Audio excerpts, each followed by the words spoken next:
The Canadian Grand Prix has delivered an absolute banger of a race with challenging conditions, multiple different leaders, and lots of strategy variation throughout the field. Let's dive into it. I have to admit, I did initially hate on the Canadian Grand Prix, but I will be eating my words now. That race was absolutely amazing and one of the best we've had so far this year. The race was filled with incidents and overtakes, but I do think the best place to start talking about it is starting with Saturday and qualifying. Russell started on pole for the main race after an incredibly tight qualifying where him and Verstappen set the exact same lap time down to the third decimal place. Of course, Russell set his lap time first, so he ended up starting from pole position, but it was nail-biting stuff as Verstappen was putting in those sector times, and it was really touch and go as to who was going to be taking pole position. Both McLarens then locked out the second row of the grid, with Daniel Ricciardo putting in his second superb qualifying session of the year to qualify fifth alongside Fernando Alonso in sixth. Both Ferraris were knocked out in Q2, which I suppose was really the big surprise of qualifying. I don't think anyone saw that coming, but they just couldn't switch on their tyres in those wetter conditions. And of course, Perez was once again knocked out in Q1, which really isn't a surprise at this time. It's the third race in a row he's actually been out-qualified by both RBs, and that just should not be happening at this stage, especially with his new contract. The race started in very wet conditions with a standing start. Russell managed to hold onto the lead into turn 1, with the top 4 remaining unchanged, whilst Alonso and Hamilton managed to jump the RB of Ricciardo, who was given a 5-second penalty for a jump start in the end, which I don't think was a jump start. Like, he didn't actually jump the start itself. He clearly didn't. He actually got a worse start, but they must have seen something. In the replay, it looked like he didn't, but the FIA must have seen something. Both Haas's decided to start on the wet tyre, which actually happened to be the quicker tyre for around the first 8 laps of the race, and it was fascinating to watch them both carve their way through the field, having much more grip than those on the intermediates around them. However, it didn't last for long as the rain slowly stopped, and it meant the intermediates got quicker and the strategy gamble didn't end up paying off. I think both Haas's ended up basically where they started the race anyway. So while the gamble was worth the effort, it unfortunately didn't end up paying off for both of them. With the track now starting to dry, Verstappen was able to slowly reel in Russell, but was unable to get past and made a small mistake whilst chasing him. Norris, who had closed that 8-second gap to Verstappen, who was now bottled up behind Russell, was able to capitalise on Verstappen's mistake and use the recently enabled DRS to make a pass on Verstappen and then Russell shortly after. He was then able to drive off into the distance and create a 10-second lead. He was gapping them by about 2 seconds a lap. It was very impressive pace from Norris, but then the safety car came out on lap 25 when Logan Sargent put it in the wall. Verstappen, Russell and Piastri all pitted for new intermediates as more rain was predicted, and it would be better to be on those new intermediates rather than worn ones. However, Norris was past the pit entrance when the safety car was called, meaning he got picked up by it. He was slower going around the lap and he dropped down to third, and he was undercut basically by Verstappen and Russell, who were able to pit before the safety car. Verstappen managed to hold the lead after this next restart and slowly increased his gap on the rest of the field as the track once again began to dry quite slowly. The top 7 maintained their running order until Piastri was the first leader to box for slick tyres on lap 44. He was then followed in by Verstappen and Russell on the next lap, and as it happened though that the intermediate was still quicker for the next couple laps, and Norris decided to stay out and try and pull off an overcut on the guys that had already boxed for those slick tyres. He was so close to being able to pull it off, and he actually thought he might overcut Verstappen, but the pit lane was still very, very slippery, especially on the pit exit, and he just couldn't get the power down, and Verstappen was able to use his already warm slick tyres to make it past. Russell put on the hard tyres and managed to jump Norris, who was still trying to warm up those medium tyres. But then Russell made a mistake a couple laps later and Norris was able to squeeze back by. Perez then put it in the wall a couple laps later in a DRS train that went down from Lance Stroll in 7th to Perez himself in 14th. He came off the dry line going into turn 6, half spun and hit the wall with his rear wing completely breaking it. Carlos Sainz then in the exact same spot the next lap dropped it whilst chasing the car in front of him. I believe it was Ocon, and then collected Albon, who was unable to avoid the spinning Sainz. Unfortunately, it was Alex Albon just being in the wrong place at the wrong time in this instance. I think Sainz could have definitely held his brakes like he would do in sim racing or something. Instead, he decided to roll back, try and get off the line, and unfortunately that caught Albon by surprise. The safety car then once again came out, and Verstappen and both McLarens opted to stay out whilst both Mercedes decided to box, with Hamilton going for a hard set and Russell going for a set of mediums. Verstappen had the pace over both McLarens and was slowly being able to extend his gap over Norris in P2, but Russell was the one to watch at this stage on his fresh medium tyres, and he was trying to pass Piastri for third. Piastri wasn't giving up easily though, as it was going to leave Norris vulnerable if Russell got through. So he's putting up a staunch defense, and on lap 63 going into the final chicane, they ended up making a bit of contact. Russell tried to go around the outside of Piastri but didn't clear him into the chicane, and Piastri still had half of his car alongside on the inside, and it ended with a small bit of contact. Russell ended up cutting the chicane and losing an extra spot to Hamilton. For me, this was completely a racing incident. This corner does not allow two cars to go side by side, and neither driver decided to back out, so they're equally responsible for this incident. Piastri didn't have to give up this spot. He was still clearly alongside, and it was up to Russell to make a safe overtake, so I'm just happy with it being put down as a racing incident. It was just some good, hard racing. Hamilton was then able to jump Piastri for P3 a couple laps later, and then Russell followed through a couple laps later with his newer tyres prevailing over Piastri, who was just slowly getting slower and slower. Yuki Tsunoda then made a large mistake on the back chicane, where he locked up slightly and went straight across the grass, half spinning and forcing Kevin Magnussen to take avoiding action. This cost himself a really solid points finish in what would have been a good race and a good recovery for him considering where he started, but unfortunately this mistake cost him any chance of points, but he did manage to keep it out of the wall and the race stayed green with no safety car being called. Russell was then able to pass Hamilton with a really bold move down the inside into the final chicane on lap 68 and get himself back into P3. Both Mercedes were closing on Norris in these final couple of laps and had DRS across the line, but Norris just had enough of a gap to hold them off to maintain P2. If there was another 10 laps or so in this race, I think both Mercedes could have actually challenged Verstappen for the win, but getting stuck behind Piastri for those 6 or 7 laps really cost them any chance. Verstappen managed his final stint perfectly though and was able to hold on to win by roughly 4 seconds in the end. That basically sums up the race. It was very interesting. Again, the strategy variations were great. There was ability to overtake throughout, and yeah, it was just a really interesting race, especially with the top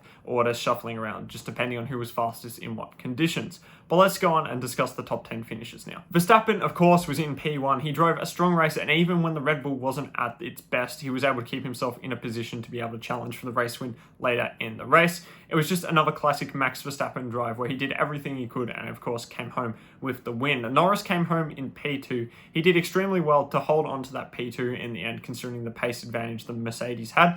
It's a bit of what if the safety car hadn't have come out. He was looking extremely quick in those conditions, so I would argue maybe he could have gone on to win the race if the safety car hadn't come out for Sargent, but again, he was lucky with the safety car in Miami, so what comes around goes around, I suppose, at this stage. Russell and Hamilton, of course, came home in P3 and P4. Russell will be disappointed, given he started on pole, he's only finished in P3, but I don't think there was much more he could have done today, maybe apart from passing Piastri earlier on that final stint, but again, he drove really well and was clearly the quicker Mercedes driver all weekend.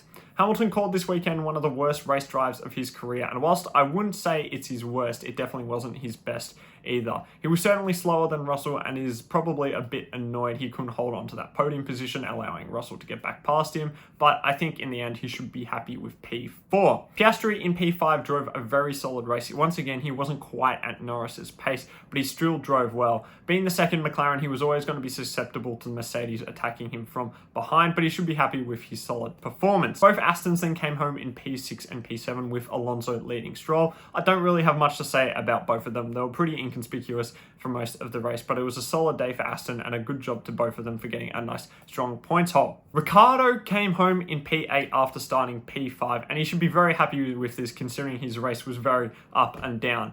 The only reason I can think of that he got this penalty for jump start was that when he engaged the clutch, the car started to roll, but that was even before any of the red lights were on, so I don't think he was out of his grid box. Again, I don't understand it. Maybe I'll have to look at the steward's decisions, but yeah, I don't know. It cost him a lot though, as he was able to get jumped by Stroll because of that 5-second penalty, and it put him back in a bit more traffic. But he got lucky with that Albon and Sainz collision and was able to jump Ocon once Tsunoda made his mistake, so he ended up in P8. And overall, a decent recovery, and I'm sure he's just happy to finish in the points at this stage. His first points in a Grand Prix this year. The Alpine duo of Ocon and Gasly wrapped up the final 2 points positions. Of course, Gasly ended up finishing ahead of Ocon here. They should both be very happy with their performances this weekend as they managed to maximize the car, and a double points finish is very solid for Alpine considering where they started the season. I do have to comment on their team orders though. Ocon was leading Gasly with 2 laps to go and they told them to switch, so Ocon switched with Gasly, so Gasly was now ahead. But then when Ocon asked to switch back, they said no. To me, this is just clear favoritism towards the guy that is staying in the seat, and I don't like this because there was no point in switching them. They weren't going to be catching Ricciardo ahead. I don't understand. The team still gets the same amount of points. To me, it's just poor sportsmanship from Alpine, and I hate to see it. I don't think Ocon should be getting treated like this, even if he has made his mistakes with teammates in the past. All right, let's move on to those that finished outside of the top 10, and there are some big names down here. Firstly, let's start with both Haas's in P11 and P12, just finishing outside the points. Again, I love their gamble to put on the wets at the beginning. Unfortunately, it just didn't pay off. But the car just wasn't quick enough to score points this weekend. It's as simple as that. Both drivers drove well, especially on those wets to try and make the strategy work. But once again, the car just wasn't up to speed. The same can really be said for both kit cars in 13th and 15th. Once again, they were the slowest car by a mile this weekend. Bottas was looking pretty decent and drove well, but Zhou was just making mistakes which he shouldn't have been making in his third year in the sport. Bottas was clearly the stronger driver this weekend, as he has been for most of the year, and the car was just terrible. Tsunoda ended up in 14th with what really should have been a points-scoring finish. He was slower than Ricciardo all weekend, maybe apart from in Q1 and Q2, but a good strategy ploy got him into the points positions where he should have finished. However, that mistake, whilst he was in P8, was pretty poor and cost him any chance of points at that stage. I still think, though, Ricciardo was the quicker driver. Tsunoda got stuck behind Ocon for 10 laps or so until he made his mistake, whilst Ricciardo was able to jump Ocon in 1 or 2 laps once he got past, showing the pace difference between them. But once again, Yuki should have finished ahead of Ricciardo in this race. Both Williams had a double DNF this weekend. Sargent just keeps making mistakes throughout the weekend and showed why he won't be having a seat next year, whilst Albon got really unlucky again to get collected in that Sainz collision when he was having a really strong drive. His double overtake on Ricciardo and Ocon was spectacular, so I'd love to give that a shout out. It was a great move late on the brakes in the wet conditions. Overall, though, Williams will be finding themselves in another financial hole here with both drivers wrecking out of the race. Ferrari is also the other team which we haven't discussed yet at all. They had a double DNF. The cars just lacked pace in the wet and were just slow. Charles had an engine issue at the beginning of the race which cost him a ton, and I mean a ton, of straight line speed. He topped out at 304 kilometers an hour with the DRS open with this engine issue, but they managed to fix the engine issue. He went back out and did 306 k's an hour down that back straight without DRS. So he's 2 k's an hour without DRS with the engine issue fixed, just showing how big that was costing him in lap time, really. With this engine issue, they tried to gamble him putting him on hards, but it just wasn't ready, and in the end, they decided to retire him because he was so far off the pace. Sainz just made that mistake getting onto the wet patch whilst trying to make up positions when it was getting a bit drier because the Ferrari was getting a bit quicker. Again, he shouldn't have made this mistake, but I can understand. He was probably pushing really hard, and the Ferrari just wasn't at its best this weekend. So it's a really stark contrast for both Ferraris when you go from Monaco to Canada, both DNFing, both getting knocked out in Q2 after finishing 1-3 in the race last week. Finally, we get to talk about Sergio Perez, who has been driving absolutely appalling recently, and it didn't stop in Canada. As I mentioned, he was out-qualified by both RBs for the 3rd consecutive weekend in a row, which I think is just embarrassing at this point. And then he made that mistake by himself in the race, which knocked him out and will end up getting him a 3-place grid drop for next race, as the stewards deemed that when he drove the car back to the pits, it was unsafe and he should have pulled over. This can partly be put on Red Bull. They wanted to avoid a safety car, so they asked Perez to drive back to the pits instead of pulling over. But again, he wouldn't have been in this position if he hadn't have put his car in the wall in the first place. I don't understand at this stage why Red Bull have signed him on a contract extension. He's just bad at the moment. He's a good driver overall. He's had some great performances in Racing Point at Force India. He's had some great Red Bull performances, but he's so inconsistent.